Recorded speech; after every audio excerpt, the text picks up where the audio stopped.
नमस्कार साथियों, स्वागत करता हूं आपके अपने चैनल स्टडी जीके ट्रिक 2.0 में। तो दोस्तों, जैसे कि हमारा टॉपिक चल रहा है भारत के संवैधानिक विकास। आज क्लास 6वीं होने वाली है, तो हम धीरे धीरे आगे बढ़ रहे हैं। जैसा कि पिछली क्लास में जहां पर हमने एंड किया था, वहीं से उससे आगे जो है स्टार्ट कर रहे हैं। ठीक है दोस्तों, आइए चलते हैं हम अपने टॉपिक की ओर। दोस्तों, आज हम बात करने वाले हैं भारत शासन अधिनियम 1858। यानी कि दोस्तों, जैसा कि चार्टर एक्ट जो है वो हमारा ख़त्म हो चुका है, तो अब जो है हम क्या पढ़ेंगे, भारत शासन अधिनियम या भारत सरकार अधिनियम, उसको पढ़ने वाले हैं। तो हम पढ़ने वाले हैं दोस्तों भारत शासन अधिनियम 1858। तो आइए दोस्तों जानते हैं इसके बारे में।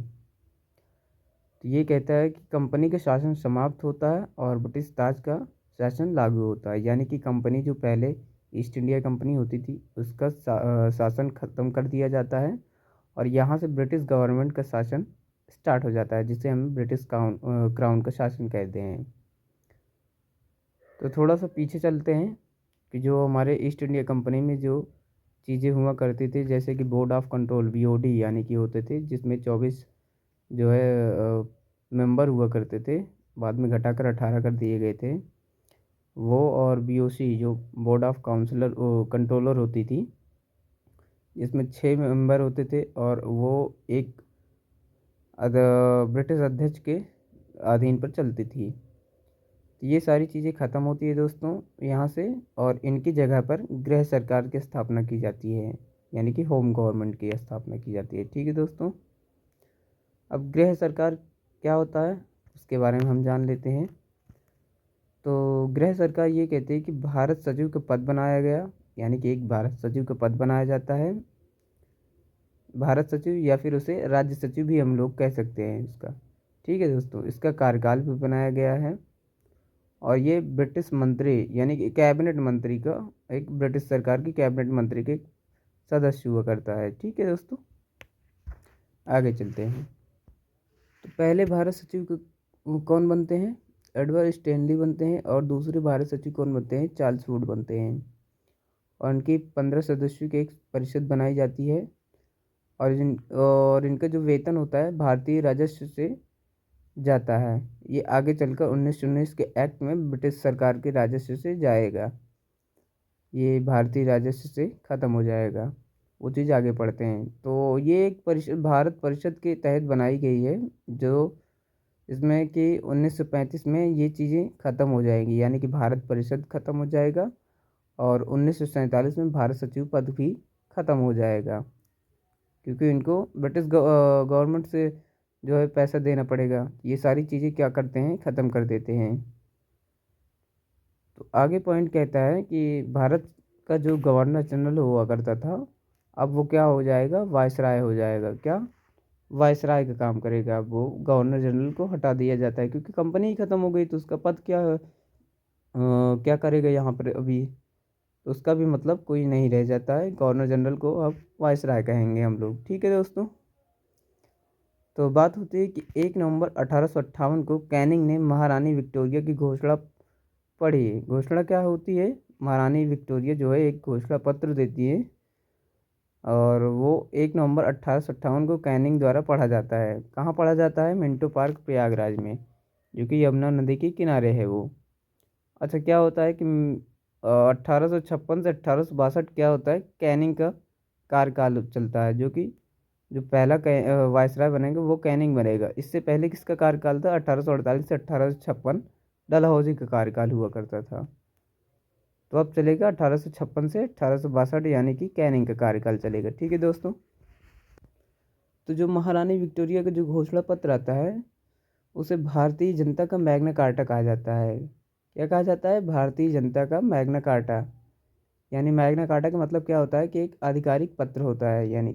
ठीक है दोस्तों, अब इसमें चीज़ें क्या दी गई हैं कि उस पत्र में क्या क्या चीज़ें भारतीय को मिलने वाली है, भारत की जनता को। तो वो कहते हैं कि हम आर्थिक समानता आपको देंगे, राजनीतिक स्वतंत्रता आपको देंगे और सांस्कृतिक समानता भी देंगे आपको। ठीक है दोस्तों, आगे आते हैं भारत परिषद अधिनियम 1861। तो वो वहाँ से भारत परिषद अधिनियम 1800 जो 56 था, सॉरी 56 नहीं 58 की जो था, कि भारत शासन अधिनियम 1856 वहाँ तक ख़त्म हो जाता है। अब यहाँ से पढ़ने वाले हैं भारत परिषद अधिनियम 1861। ठीक है दोस्तों, ये कहता है कि भारतीयों का शासन में सहयोग बढ़ाया गया। अब ये कहते हैं कि राजनीतिक स्वतंत्रता भी देंगे, तो राजनीतिक स्वतंत्रता के मामले में ये बात कही गई कि भारतीयों को शासन में सहयोग बढ़ाया गया। शासन में सहयोग कैसे बढ़ेगा वो भी जान लेते हैं आगे। कि ये कहता है कि वायसराय होगा, उसके ऊपर 5 सदस्य होंगे, यानी कि कार्यकारिणी होगी जिसे हम कहेंगे। और ये वायसराय और 5 सदस्य जो होंगे उसके, वो सरकारी सदस्य के रूप में माने जाएंगे। आगे कहता है कि वायसराय जो है वो 6 से 12 अतिरिक्त सदस्य यानी कि एडिशनल मेंबर ऐड कर सकता है। ठीक है दोस्तों, और इनका कार्यकाल कितना होगा, जो एडिशनल मेंबर होंगे उनका कार्यकाल होगा 2 वर्ष के लिए। अच्छा, अब इनसे क्या किया जाएगा, क्या करवाया जाएगा वो भी देख लेते हैं। कि विधि बनाने में ये सहयोग करेंगे, जो एडिशनल मेंबर होंगे उनके बारे में बताया गया है कि विधि बनाने में ये सहयोग करेंगे। विधि मतलब कानून बनाने में, कोई भी कानून जैसे ये लोग बना रहे हैं, वायसराय बना रहा है, तो उसमें क्या करेंगे, हेल्प करेंगे। और दूसरा पॉइंट कहता है कि गैर सरकारी सदस्य यानी कि जो एडिशनल मेंबर हैं, जो 6 से 12 यानी कि अगर मिनिमम 6 ऐड कर सकता है वायसराय या फिर मैक्सिमम 12 कर सकता है। तो जो ये 6 से 12 के जो भी सदस्य ऐड करेगा वायसराय, वो कैसे सदस्य होंगे, गैर सरकारी यानी कि नॉन ऑफिशियल होंगे। ठीक है, और ये बात भी कहता है कि आधे भारतीय होंगे, यानी कि अगर ये जैसे ये 6 सदस्य अगर वायसराय ऐड करता है एडिशनल मेंबर के तहत, तो क्या होंगे, उसमें से 3 होंगे भारतीय और 3 इनके खुद के होंगे। ठीक है दोस्तों, जितना भी या फिर ऐड करेगा ये, उसके आधे जो है भारतीय होंगे उसमें। आगे आ जाते हैं, यहाँ पर गैर सरकारी सदस्य के रूप में 3 भारतीयों को जोड़ा गया है। यानी कि पहले उसने वायसराय ने 6 सदस्यों को एडिशनल मेंबर के तहत रखा, जिसमें से 3 भारतीय कौन है वो, पहला है पटियाला के महाराजा यानी कि नरेंद्र सिंह, उनको ऐड किया गया। और बनारस के राजा ईश्वरी प्रसाद नारायण, उनको ऐड किया गया। और तीसरे हैं सर दिनकर राव।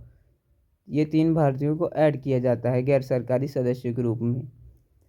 अच्छा, ये कौन थे जो इन्हें क्यों ऐड कर दिया गया, क्योंकि ये ईस्ट इंडिया कंपनी जब थी तो उनके ये बहुत ही क्लोज कैंडिडेट थे, यानी कि क्लोज माने जाते थे कि सारी चीज़ें में हेल्प किया करते थे ईस्ट इंडिया कंपनी की, ये इसलिए इन्हें ऐड कर दिया गया। ठीक है दोस्तों, अब अगले पॉइंट कहता है कि वायसराय को अध्यादेश बनाने की शक्ति भी दी जाती है। और वायसराय को अध्यादेश बनाने की शक्ति दी तो जाती है। आगे कहता है कि परिषद की सहमति के बिना भी वो अध्यादेश बनाने की शक्ति है उसके पास। परिषद की कोई सहमति हो या ना हो, उससे कोई मतलब नहीं है। ज़रूरी नहीं कि परिषद से डिस्कशन करेगा वो। ठीक है दोस्तों, और ये कितने मंथ के लिए होती है, 6 मंथ के लिए होती है। कहाँ बनाई जाती है, मध्य प्रदेश, वो बॉम्बे और मद्रास में, यानी कि उसको बनाने की शक्ति दी जाती है। और लगा कहाँ था, बॉम्बे और मद्रास में। ठीक है दोस्तों, सॉरी मैं बॉम्बे और मद्रास की बात कर रहा हूँ, ये चीज़ें इसमें नहीं है, दूसरी चीज़ें हैं ये। हाँ, तो आगे आ जाते हैं प्रांतीय नियंत्रण, यानी कि प्रांत में कंट्रोल किसका होगा, वायसराय का होगा। तो उसमें क्या चीज़ें होती हैं कि ये क्या क्या कर सकता है, कि नए प्रांत का गठन कर सकता है वायसराय, और प्रांत की सीमा में परिवर्तन कर सकता है, और प्रशासकों की नियुक्ति कर सकता है। ये इसके कंट्रोल में होता है, प्रांत के कंट्रोल यानी कि वायसराय कंट्रोल में।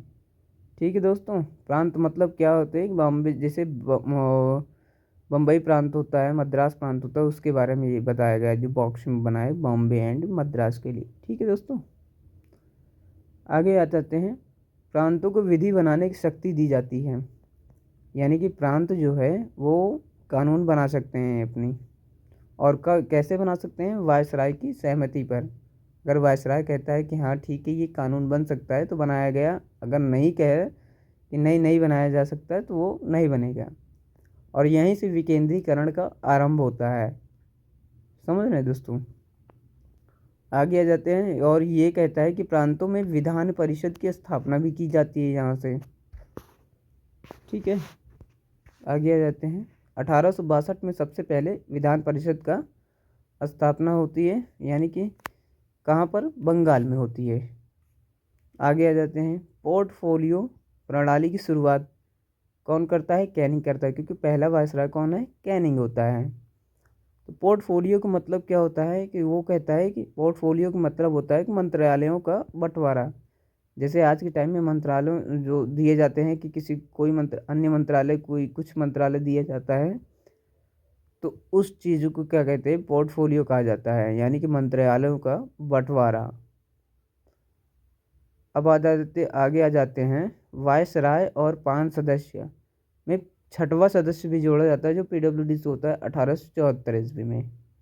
ठीक है, अब आगे आ जाते हैं। भारत परिषद अधिनियम 1892 की बात करते हैं। तो यह एक डफरिन योजना पर आधारित था, क्योंकि डफरिन के आधार पर लाया गया था, तो ये डफरिन योजना पर आधारित था। विधान परिषद में सीटों की संख्या में वृद्धि कर दी जाती है। कितनी वृद्धि की जाती है, 10 से 16, यानी कि जो विधान परिषद की स्थापना हुई थी उनमें सीटों की संख्या में वृद्धि कर दी जाती है, 10 से 16 कर दी जाती हैं। प्रथम बार निर्वाचन अप्रत्यक्ष रूप से होता है। कैसे होता है, गैर सरकारी सदस्य यानी कि जो मनोनीत होते हैं, मनोनयन के होते हैं, उनके लिए होता है प्रथम बार निर्वाचन, यानी कि अप्रत्यक्ष रूप से होता है, इनडायरेक्ट होता है। और अगला पॉइंट कहता है कि बजट पर बहस प्रश्न पूछने की शक्ति दी जाती है। तो बजट पर बहस कौन करेंगे, यानी कि गैर सरकारी सदस्य जो हैं वो करेंगे। और जो भी मतलब ये इनको इंक्लूड कर लिया गया कि ये भी कह सकते हैं, लेकिन प्रश्न पूछने की भी शक्ति दी जाती है उसके। लेकिन क्या होता है कि 6 दिन पूर्व जो है वो पहले से ही अपना बता देंगे कि हम ये पूछने वाले हैं, कुछ क्वेश्चन हम पूछने वाले हैं आपसे, बजट पर जब बहस चलेगी तब।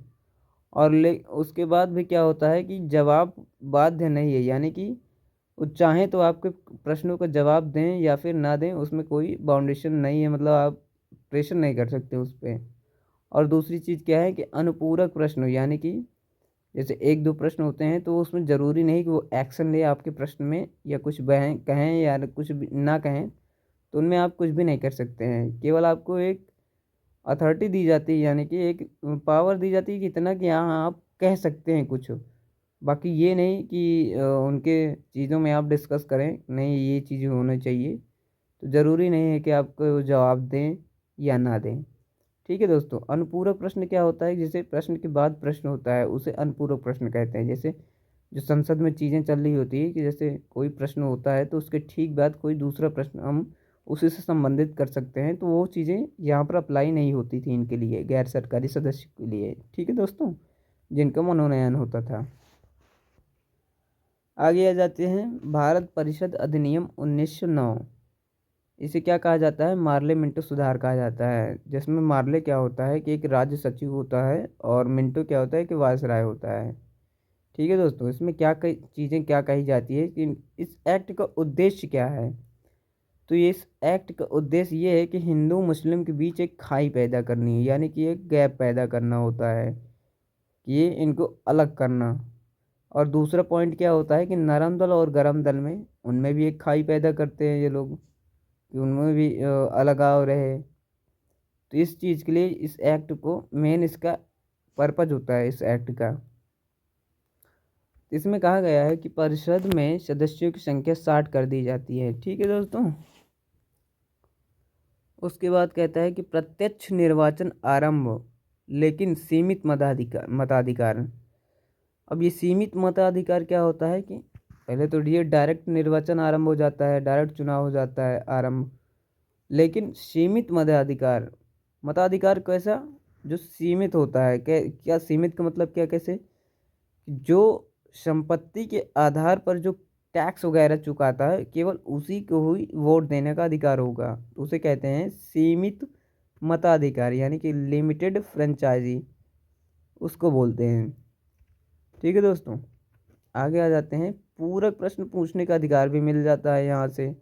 पूरक प्रश्न कैसे, जैसे कि मैंने बताया कि भाई प्रश्न के बाद प्रश्न हो, तो उस चीज़ का भी अधिकार इनको मिल जाता है। अब ये डिस्कस कर लेंगे ये चीज़ें। और इसमें क्या होता है कि पृथक निर्वाचन मंडल की व्यवस्था भी कर दी जाती है। और पहली बार जो किसको दिया जाता है पृथक निर्वाचन मंडल, मुस्लिमों को। यानी कि ये पृथक निर्वाचन मंडल होता क्या है, तो इसके बारे में जान लेते हैं कि पृथक निर्वाचन मंडल ये होता है कि जैसे इनको पहली बार किसको मिला है, मुस्लिमों को मिला है। तो मुस्लिम को मिला है तो इसका मतलब ये है कि मुस्लिम का कैंडिडेट जो होगा उसे केवल मुस्लिम ही वोट कर सकते हैं, तो वो होता है पृथक निर्वाचन मंडल। ठीक है दोस्तों, उसकी व्यवस्था। आगे क्या कहता है कि प्रथम बार वायसराय की कार्यकारिणी में एक भारतीय शामिल होते हैं जिनका नाम है सत्येंद्र पी सिन्हा।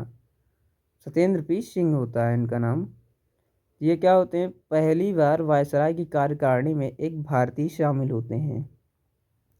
ठीक है दोस्तों, भारत सचिव की परिषद में दो भारतीय शामिल हो जाते हैं। ये वे तो वायसराय की कार्यकारिणी में शामिल हुए थे सत्येंद्र पी सिंह, लेकिन भारत सचिव की जो परिषद है उसमें भी दो भारतीय शामिल हो जाते हैं। कौन कौन हो जाते हैं, तो केसी गुप्ता और सैयद हुसैन बिलग्रामी। तो वीडियो दोस्तों कैसी लगी आप ज़रूर कमेंट करें, और चैनल को सब्सक्राइब करें, लाइक करें, शेयर करें, कमेंट करें।